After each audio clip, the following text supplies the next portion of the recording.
সুধী দর্শক, radiant care চেতনা নজরুল অনুষ্ঠানে আপনাদের সকলকে স্বাগত জানাই। আমরা মুখে নজরুলকে নিয়ে নানা রকম কথা বলি, অহংকার করি, গর্ব করি, বড় বড় কথা বলি। নজরুল আমাদের চেতনায়, নজরুল আমাদের হৃদয়ে। কিন্তু আমরা আমাদের প্রায়োগিক জায়গায় নজরুলকে খুব কম পাই। আমাদের শিক্ষাঙ্গনে কিন্তু নজরুল সেভাবে উপস্থিত নয়।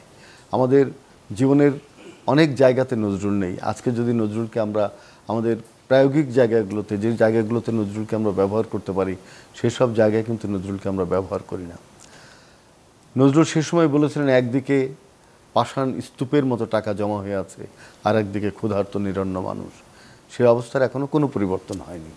এখনও নারী তার অধিকার সেভাবে ফিরে পায়নি। এখনও কৃষক তার শ্রমের ন্যায্য মূল্য পায় না। সুতরাং যে সমস্ত জায়গাতে নজরুল সংস্কার চেয়েছিলেন, সে সংস্কার কিন্তু এখনও হয়নি। 21 শতকে দাঁড়িয়েও আমরা নজরুলকে এই জন্যই খুব প্রাসঙ্গিক বিবেচনা করি যে তিনি আমার সমাজের, আমার দেশের, আমার রাষ্ট্রের যে সংস্কার কামনা করেছিলেন, সেটি এখনও করা দরকার। নজরুল সেই জন্যই আমাদের চেতনায় এখনও জাগরুক আছেন। আজকে আমাদের আয়োজনে যারা আছেন আমি পরিচয় করিয়ে দিচ্ছি। আমাদের সঙ্গে আছেন বিশিষ্ট কবি ও লেখক সাইদ আজিজ চৌধুরী। আমাদের সঙ্গে আছেন দেশের প্রখ্যাত নজরুল সঙ্গীত শিল্পী বিজন মিস্ত্রি। আজকে কিবোর্ড বাজাবেন সজীব নূর এবং তবলায় আছেন অপূর্ব। আমরা প্রথমেই সাইদ আজিজ চৌধুরীর কাছে যাই। একজন কবি হিসাবে আপনি নজরুলকে 21 শতকে দাঁড়িয়ে কিভাবে মূল্যায়ন করেন, কিভাবে দেখেন? আমি প্রথমে শ্রদ্ধা জানাচ্ছি জাতীয় কবিকে। তার কবিসত্তা আমার কাছে খুব আশ্চর্য মনে হয়। আমার পাঠ শুরু, কবিতা পাঠ শুরু, আমি হব সকালবেলার পাখি, এটি দিয়ে। সবার আগে কুসুমবাগে উঠবো আমি জাগি, সূর্য মামা জাগার আগে উঠবো আমি জেগে, হয়নি সকাল ঘুমো এখন মা বলবেন রেগে, মা বলবেন বলবো আমি আলসে মেয়ে ঘুমিয়ে তুমি থাকো, হয়নি সকাল তাই বলে কি সকাল হবে না কো। এই যে অসাধারণ। এবং এর মধ্যে আছে তোমার ছেলে উঠলে মগ রাত পোহাবে তো। তো তারপরে আর কি আমি ভীষণ রকমের পাঠ করি তাকে। যদিও অনেক কিছু আমার এখন আর কি আবার পাঠ করতে হয়, কারণ ছোটকালে পড়েছি। আবার পাঠ করে আমার মনে আমি আবার গেঁথে নেই, এটাই করি আর কি। তো তার যে বিভিন্ন শাখা প্রশাখায় এত বিচরণ, বিংশ শতাব্দীর একজন প্রধান কবি তিনি, এত বিচরণ যে এটা আর কি খুব গভীরে না গেলে সেটা আবিষ্কার করা খুব কঠিন ব্যাপার, ভীষণ কঠিন ব্যাপার। এবং যেভাবে চর্চা হওয়া উচিত ছিল আমাদের জাতীয় জীবনে বলেন, বিশ্বায়নের পথে বলেন, তার কোন দিকে তার নেই, তার বিচরণ কোথায় নেই। আপনি সাম্যবাদের কথা বলেন, গাহি সাম্যের গান, যেখানে এসে আসিয়া এক হয়েছে সব বাধা ব্যবধান, এই যে লাইনগুলো আগে মুখস্থ ছিল, এখন মুখস্থ ছুটে যায়। তো যাই হোক, তবু বলতে চেষ্টা করি, কিন্তু মনে ধারণ করি, মনে প্রাণে ধারণ করি। এবং এখন যে তারপরে আমি চলে আসি তার প্রথম রচনা অগ্নিবীণা। অগ্নিবীণাতে স্থান পেয়েছে বিদ্রোহী কবিতা। 100তম বার্ষিকী চলে গেছে, আমরা উদযাপন করেছি সেটা। আমি বিদ্রোহীর অনুক্লান্ত, আমি যখন শুনি, বা বলবীর চির উন্নত মমশির, তখন আমার মতো একজন প্রবীণ মনে হয় রক্ত গরম হয়ে যায়, ঘেমে উঠি আমি। কি কবিতা এটা! আমার তো মনে হয় আর 100 বছরেও এইরকম একটি কবিতা আর হবে না, আমার মনে হয়। কারণ আমি এত বেশি আর কি, খুব এখনও আমার পড়তে এত ভালো লাগে। আগে খুব মুখস্থ ছিল, এখন নেই, 2-3টা লাইন আসে আর কি। একসময় খুব আমি চর্চা করতাম এই জিনিসগুলো। যাই হোক, এখন পরিবারগুলোতে, আপনি তো একজন বয়োজ্যেষ্ঠ একজন লেখক, পরিবারগুলোতে কি নজরুলকে আমরা চর্চা করি? না, এখন তো ইংলিশ মিডিয়াম, এখন আর পাঠ্য বইতে আপনি পাবেন না। এখন আর পাঠ্য বইতে আমরা যেভাবে পড়েছি, আমরা যেভাবে আমাদের সময়টায় পাঠ করেছি, এখন তো বাংলাদেশেও সেটা আমার মনে হয় না আছে বলে সিলেবাসে থাকা উচিত, খুবই কম আছে। সেটা থাকা উচিত ছিল। আর বিশেষ করে আমাদের যখন জাতীয় কবি তিনি, তাকে আরও অনেক বেশি চর্চা এবং মূল্যায়ন করা উচিত। অবশ্যই। তারপর তার আরেকটা দিক যদি আমি বলি, যে নারী, জাগনারী বন্যী শিখা, তারপরে যা কিছু বিশ্বে যা কিছু মহান চিরকল্যাণকর, অর্ধেক তার করিয়াছে নারী অর্ধেক তার নয়। এখানে তিনি কি মানে এত শতাব্দীকাল আগে তিনি বলেছেন সাম্যতার কথা, বৈষম্য না করার কথা। তো সেই নারী এগিয়েছে, একেবারে যে পিছিয়ে সেটা না, তবে এখনো সেই পুরোপুরি কাঙ্ক্ষিত লক্ষ্যে এখন আমরা যেতে পারিনি, আসতে পারেনি, এখন পর্যন্ত আসতে। আপনি তো কবি, আপনাকে কি কোনো নজরুল প্রভাবিত করেছে যে নজরুলের মতো একটা কবিতা লিখবো, নজরুলের মতো করে লিখবো, এরকম করে কি? শুরুতেই যেরকম অনেকে কবিতা লেখেন, কেউ বিদ্রোহীর মতো লেখার চেষ্টা করেন, কেউ মানুষ কবিতার মতো করে লেখার চেষ্টা করেন, তো আপনাকে এভাবে নজরুল প্রভাবিত করেছে কিনা? আমার মনে হয় না আমার ওইভাবে আছে। আমার মনে হয় আমার নিজস্ব একটা বৈশিষ্ট্য আছে, এটা আমার মনে হয় আর কি। কিন্তু নজরুলের যে চেতনা, আপনারা পাঠ করবেন, আপনারা বুঝবেন সেটা, এই আর কি। নজরুলের যে চেতনা, সেই চেতনা তো নিশ্চয়ই আপনার মধ্যে কাজ করে, যে দ্রোহী চেতনা, সমাজের অন্যায় অবিচার শোষণের বিরুদ্ধে, যে সেটা তো আপনাকে লিখতে হবে। অবশ্যই অবশ্যই, হ্যাঁ। এবং সেটাকে, এই চেতনাবোধ থেকে আমি উদ্বুদ্ধ হই, লিখতে উদ্বুদ্ধ হই। এবং আমি প্রায় আর কি ওই লাইনগুলো আওড়াই, ওই যে গোবাক তরুর শাড়ি, মানে কেন কবি আর কি এত কম সময়, কেন রচনাকাল ছিল তার 22-23 বছর অনলি। তো আমরা আরেকটু যদি উনি সময় পেতেন, মানে এত সাহিত্য ভাণ্ডার তিনি 22-23 বছরে রেখে গেলেন, তো যদি অন্য কবিদের মতো সময় পেতেন উনি, তাহলে কি হতো, কতখানি যেত, সেই আর কি। অনেক ধন্যবাদ। আবারও আপনার কাছে আসবো। বিজন মিস্ত্রি কোন গানটি শুনবো? আমি প্রথমেই একটি বর্ষার গান গাই, শুনি আমরা।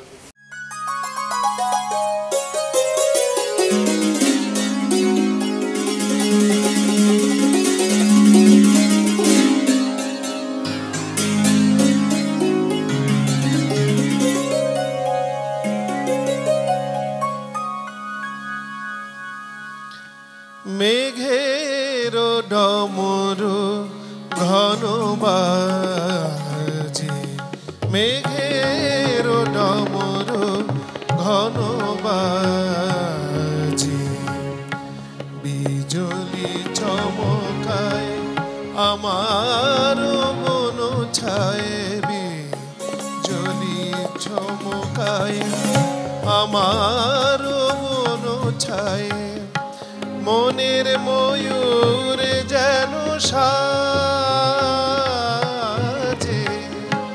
মনের ময়ূর যেন সাজে, মেঘের ডমরু ঘন বাজে।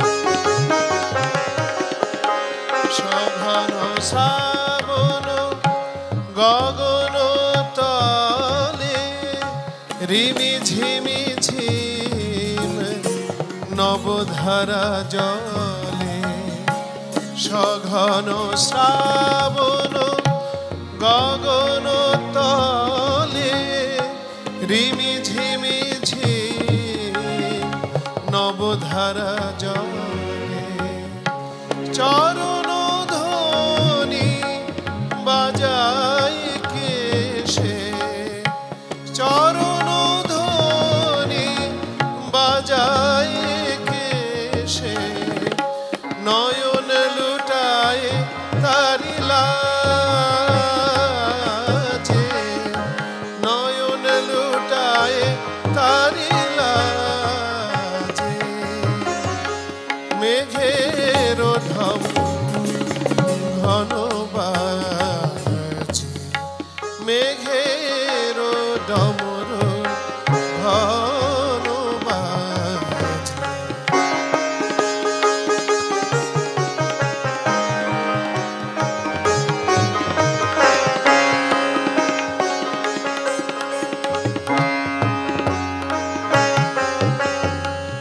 ওরে গগন তলে গানের বলাকা,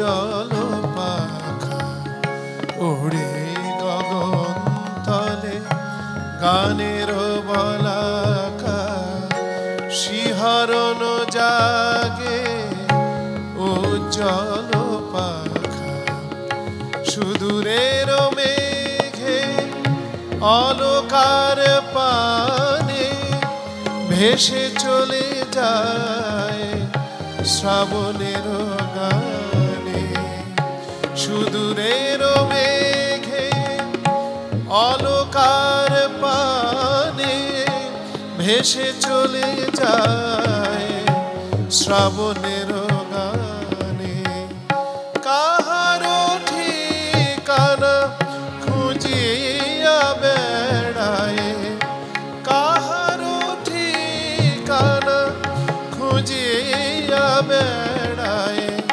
হৃদয়ে কার স্মৃতিরা হৃদয়ে কার স্মৃতিরা মেঘের ডমরু ঘন বাজে বিজলি চমকায় আমার মন ছায় বিজলি চমকায় আমার মন ছায় মনের ময়ূর যেন সাজে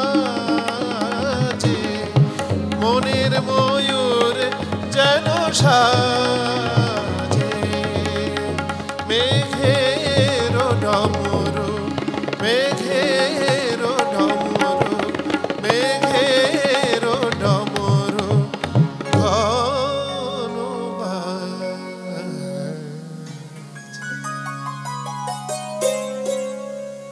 অসাধারণ মিজন মিস্ত্রি, দুর্দান্ত গাইলেন আপনি এই গানটি। এসব গান নজরুলের শুনলে আসলে হৃদয়টা ভরে যায়। আবারও যাচ্ছে আলোচনায় সায়েদা আজিজ চৌধুরী।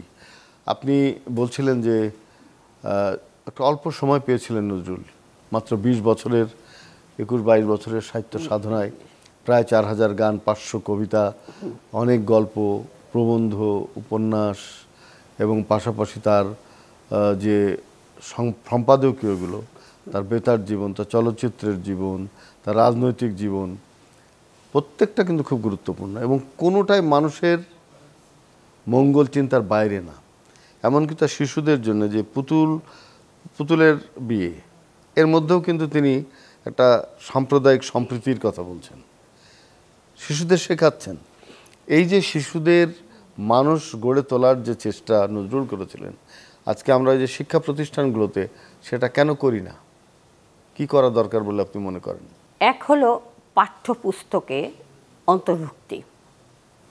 যেমন আমরা রচনা লিখেছি নজরুল সম্পর্কে, তারপরে কবিতা পড়েছি, প্রবন্ধ ছিল, তার জীবনী অ্যাটাচমেন্ট ছিল।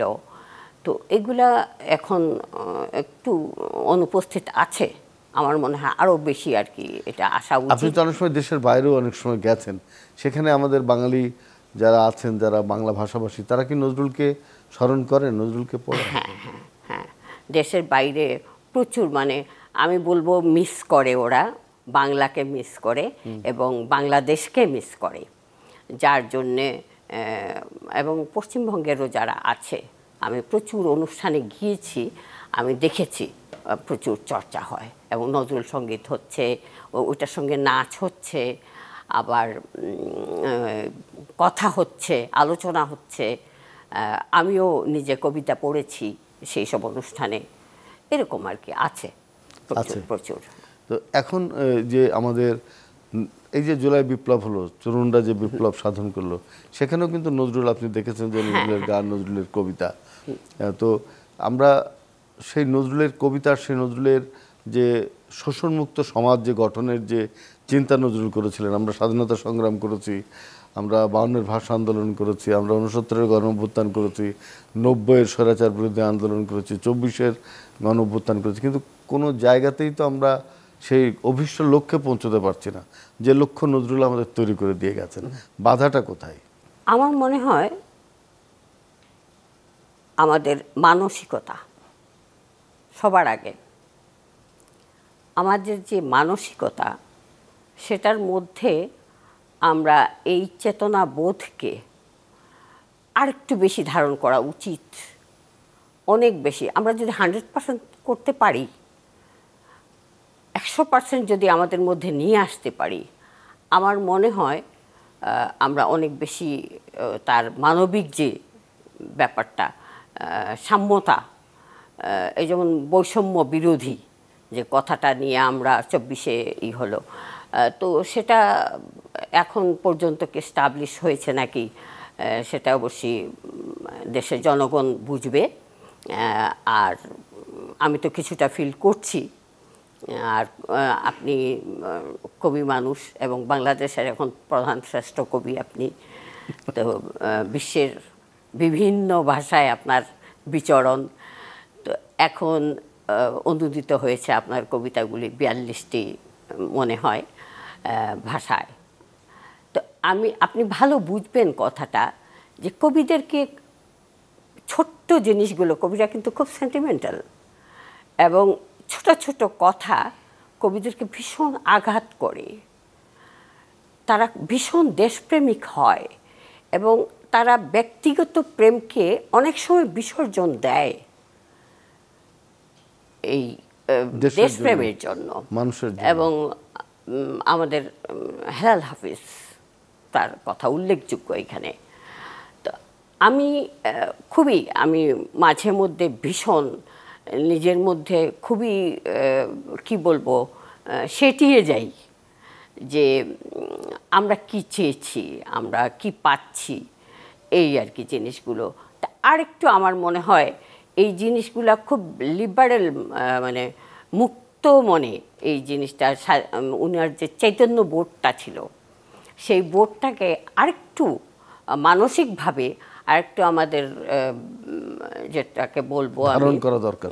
হ্যাঁ, উদারভাবে মানুষকে একটু দেখতে হবে। ঠিকই, আমরা একটা অসাম্প্রদায়িক বাংলাদেশ গড়বার জন্য নজরুলের চেতনাকে আর উদারভাবে মুক্তভাবে আমাদের হৃদয়ে ধারণ করতে হবে। অনেক ধন্যবাদ আপনাকে। আবারও যাব আমি বিজন মিস্ত্রির কাছে। কোন গানটি শুনবো এবারে? আমি কম শ্রুত বেহাগ খাম্বাজ রাগের উপর খুব মিষ্টি একটি গান চেষ্টা করছি।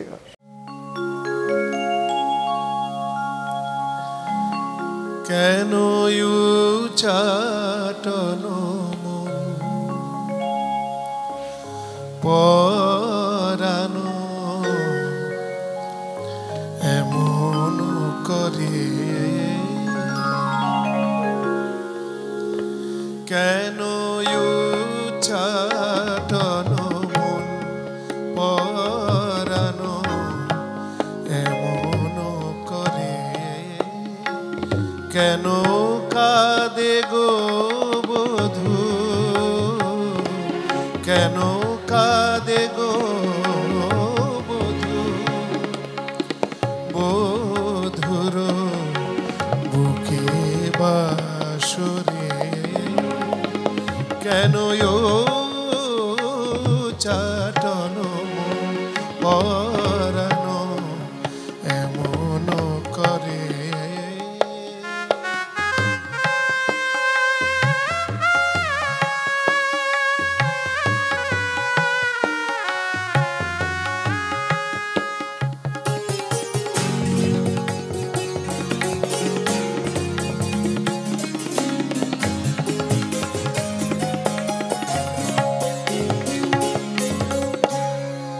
কেন মিলন রাতে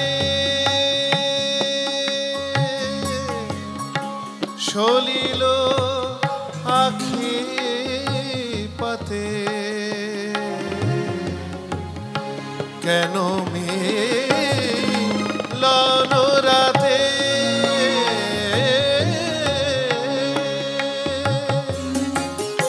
সলিল আখি পাতে,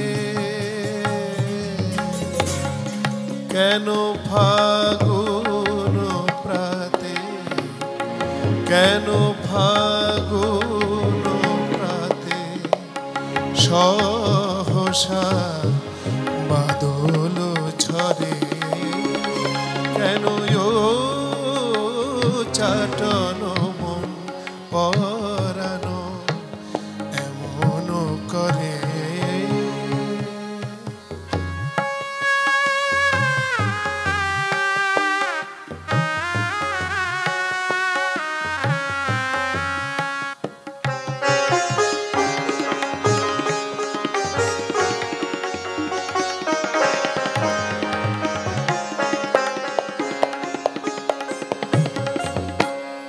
ডাকিলে অনুরাগে কেন বিদায় মাগে, ডাকিলে অনুরাগে কেন বিদায় মাগে, মরিতে সাধে জাগে পিয়ারো বুকের পরে, ডাকিয়া ফুল বনে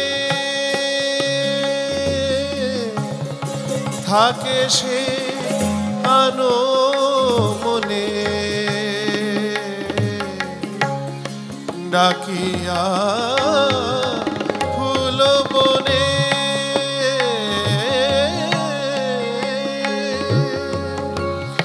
থাকে সে আনো মনে, কাঁদায় নিরজনে, কাঁদায় নিরজনে, কাঁদে সে নিজের তরে, কেন চাটন মন পরানো এমন করে। কবি তোরে কে কবে সাধিল বেনু রবে, কবি তোরে কে কবে